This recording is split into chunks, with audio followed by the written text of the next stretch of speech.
Hello anh em, như vậy là trong buổi livestream hôm trước thì mình đã có bị một pha zero. Thì trong video này mình sẽ chia sẻ cho các bạn cái khoảnh khắc đó, và mình thật sự là mình không khuyến khích cho các bạn là hứng rally nha. Ở đây thì thứ nhất là tại sao mình hứng cái rally của phía team Việt Nam, đó là vì là đây chỉ là mới mở đèo 4 thôi, và phía đối phương họ cũng không thể nào mắc tech quá sớm được, nên là cái lượng chênh lệch tech giữa mình, một người chơi chỉ nạp gói pha lê tháng, với những người chơi mà nạp nhiều pha lê hơn ấy, thì nó chưa thật sự có chênh lệch. Và thứ hai nữa đấy là hiện tại cái power cũng như là lượng lính trong thành của mình khá là to, cũng như là xung quanh cái thành phố của mình ấy có rất là nhiều những người chơi khác đang sẵn sàng để có thể trợ giúp mình. Chính vì vậy là mình cũng không có quá sợ. Ngoài ra là mình đang còn online, cũng như là mình có thể tele và cũng có thể khiên. Thì ở đây có một số bạn bảo là khi mà có người khác nhét lính vào thành phố của bạn ấy không khiên được, thì thực ra rất là đơn giản thôi, các bạn có thể kích người đó ra, sau đó các bạn khiên lên. Nên là cái việc mà như vậy không sao, miễn là các bạn là đừng có trong cái trạng thái chiến tranh điên cuồng là ok. Và việc tiếp theo mà cần phải lưu ý khi mà bị rally nhà, đó là chúng ta cần phải có sự chuẩn bị về cái bệnh viện, phải làm chống cái bệnh viện thật là sớm, bởi vì trong quá trình mà các bạn đang bị rally các bạn sẽ không thể chữa bệnh viện được.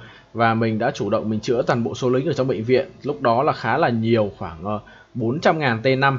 Và nếu như giả sử mà cái trường hợp mình sợ bệnh viện nó đầy ấy, thì mình có thể sử dụng tăng tốc được, nhưng trong quá trình mà mình đang bị rally thì mình sẽ không thể sử dụng cái bệnh viện để chữa lính được, nên các bạn cũng cần phải lưu ý cái vấn đề bệnh viện của mình nha. Và thật sự thì trong quá trình bị rally như thế này, thì với một người là một người nạp ít, và cũng như là mình cũng không sở hữu một cặp tướng đép xịn, ở đây mình chỉ sử dụng là CMG, một cặp tướng có thể nói là cây nhà lá vườn nhất có thể rồi. Còn nếu mà các bạn chẳng may mà trường cái hợp các bạn bị rally, các bạn không tránh được ấy, các bạn có thể sử dụng là CM tôn tử nếu các bạn không có gì. Con CM thì thực ra với mức skill 5511 hoặc là thấp một chút thì kết hợp với tôn tử cũng không phải là một lựa chọn quá tồi. Rồi bây giờ chúng ta sẽ cùng xem những cái pha zero sau cái cuộc mở đèo 4 ở KVK của mình nhá. Mấy ngày tăng tốc ạ. Ngon thế nhở.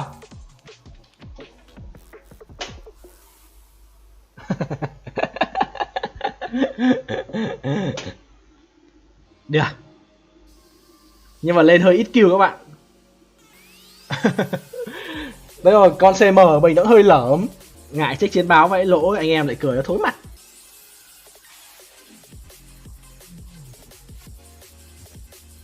Tính ra là mình cũng lỗ ấy chứ, mình mất 2 triệu tư, bên kia mất có 1 triệu 9 à. Tại vì quá kill point như vậy ấy, phạt để cho gọi là nó phạt Kingdom, phạt để cho anh em gọi là biết sợ ấy. Không phạt thì anh em có bao giờ sợ đâu. Rồi đép nhà bằng Mundeo luôn. Đép nhà bằng Mundeo luôn, bạn này toang rồi.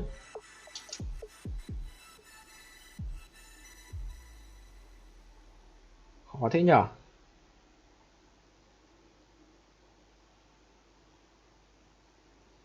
Còn này lên gần, mình nghĩ là mình lên gần một tí mình vét cũng được. Vậy bây giờ mình mới để ý nha. Bây giờ mới phải để ý ạ, đép nhà bằng Mundeok với lại Jisung Sin ạ. Hàng xịn chứ không phải hàng đùa đâu. Lên cả Jisung Sin để đép nhà, triển thôi.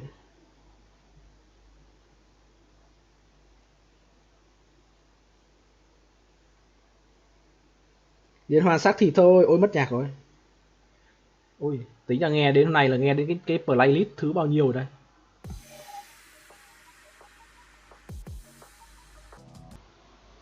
Tiếp theo thì chúng ta đến với một pha rally nhà khác từ thành viên của phía bên mình bị rally. Và đa số thì hiện tại khi mà rally nhà ở các kỳ KVK chinh phạt trở đi ấy, thì lựa chọn số 1 vẫn là Attila Takeda, với khả năng sử dụng kỵ binh giúp cho đây thành một cặp rally có tốc độ di chuyển rất là cao, cũng như rằng cái việc mà Attila sẽ tăng cái sát thương trắng, và chỉ có kết hợp được với Takeda thôi thì cặp đôi này mới thật sự là lợi hại nha các bạn. Và ở phía thủ thành ở đây thì anh thủ thành này người ta có xài đó là CM và Constantine. Thực ra thì CM, Constantine, và các bạn có thể thấy là chênh lệch ở cái lượng lính cực kỳ quan trọng. Các bạn phải có nhiều lính thì các bạn có thể hứng rally được nó tốt hơn. Ở đây thì cái anh bạn này đã ngay lập tức xuống máu vàng, trong khi cái rally còn khá là nhiều máu. Vậy nên là đây có thể nói là một pha đã bị zero thành công.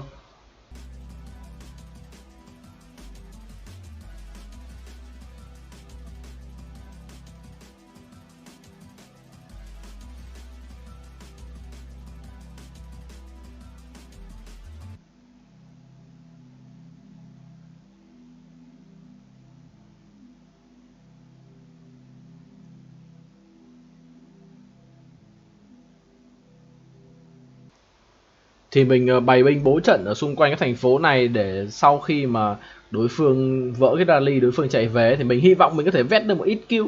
Bởi vì KVK mà chúng ta cần phải tìm cách để có thể kiếm kill một cách khôn ngoan, chứ các bạn cũng không phải là bot. Cái việc mà các bạn có nhiều red nó không phải là vấn đề.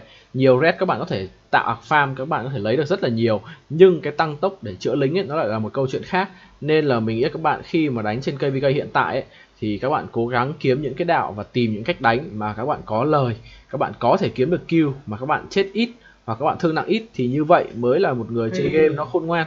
Chứ còn nếu mà các bạn mà chơi theo cái kiểu gọi là băm bổ lao vào ấy, thậm chí kể cả bot nhé, nếu mà cái bot mà đánh như vậy ấy, mình cũng đánh giá là nó hơi mang tính chất gọi là lấy tiền đè người một chút, nó mất đi cái độ hay của game chiến thuật, phải không các bạn?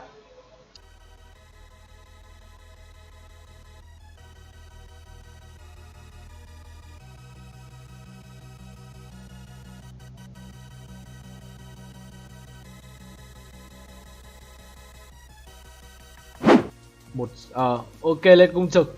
Tại mấy hôm nay mình cũng phải đi làm ấy, nên là cái thời gian mình review các thứ nó cũng ít. Trời ơi, đép nhà bằng hạng Vũ ạ.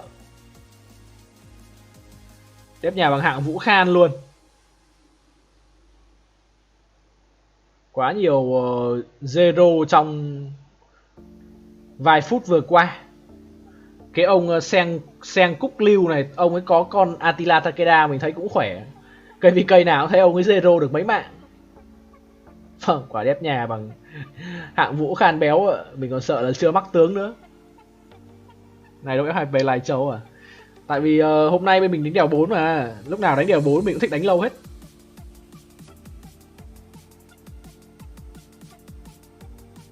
Rồi. Một rally. Đi 7 triệu 2 lính, chết 1 triệu 6. Do thám phát.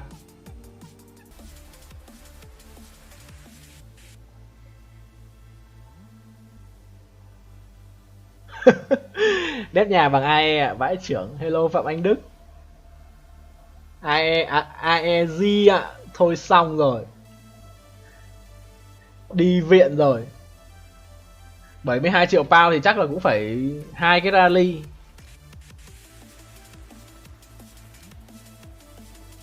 Attila Takeda vẫn là một cái gì đấy tông nhà quá tốt đi. Khi mà Attila nó có khả năng gồng sát thương trắng. Sát thương trắng cao thành ra là cái rally nó lại lâu chết, nó không bị sốc. Mà càng sống lâu thì cái bệnh viện ấy nó lại càng thương nặng nhiều. Và không biết là trong tương lai thì game có ra thêm con nào mà đánh thuần đam trắng không. Hiện tại thì chỉ có Attila Takeda có thể nói đánh thuần đam trắng thôi. Còn lại bây giờ đa số là đều đam đỏ kẹp.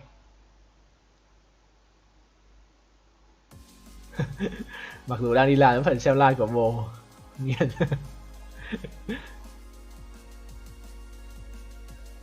Ok Phạm Đức, giờ đang đi làm hả? Phạm Đức làm ở đâu ấy? Thôi, giờ này còn đang đi làm mà. Nếu mà Việt Nam mà đi làm giờ này thì không biết là công việc gì. Tò mò quá.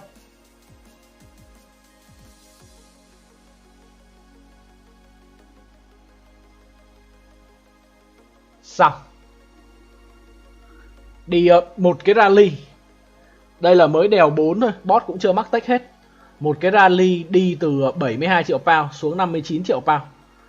Và chết nãy là khoảng 3 triệu 2, hiện tại thì chết 4 triệu 3, mình cho là chết 1 triệu 1 lính. Một rally duy nhất.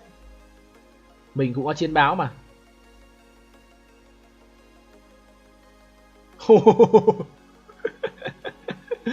Vãi cả mất 13 triệu pound ạ.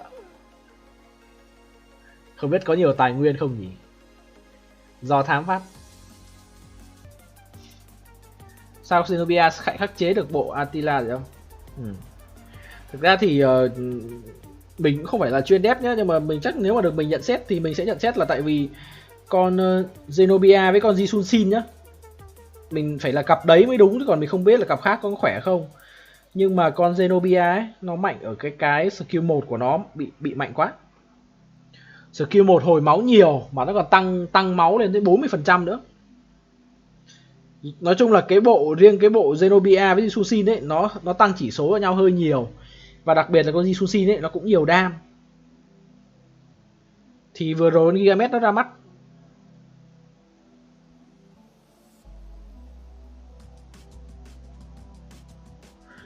Con Gigamet nó ra mắt đấy, tại sao nó mạnh? Tại vì nó có khả năng giảm khả năng chỉ số máu trên mục tiêu. Từ để mình xử lý cái này đã. Không được, đi sâu quá.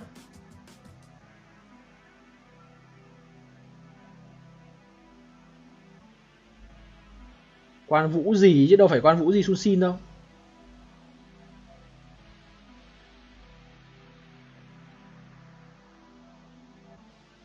Trên này ông này ông đép bằng Quan Vũ gì ấy, mình đang mải đánh mình không nhìn. Quan Vũ gì. Uầy, Quan Vũ gì mà lực vậy hả? Mà nghĩ cũng ngu. Hồi nãy mình đép nhà mà mình đép bằng Quan Vũ Di có khi lại ngon.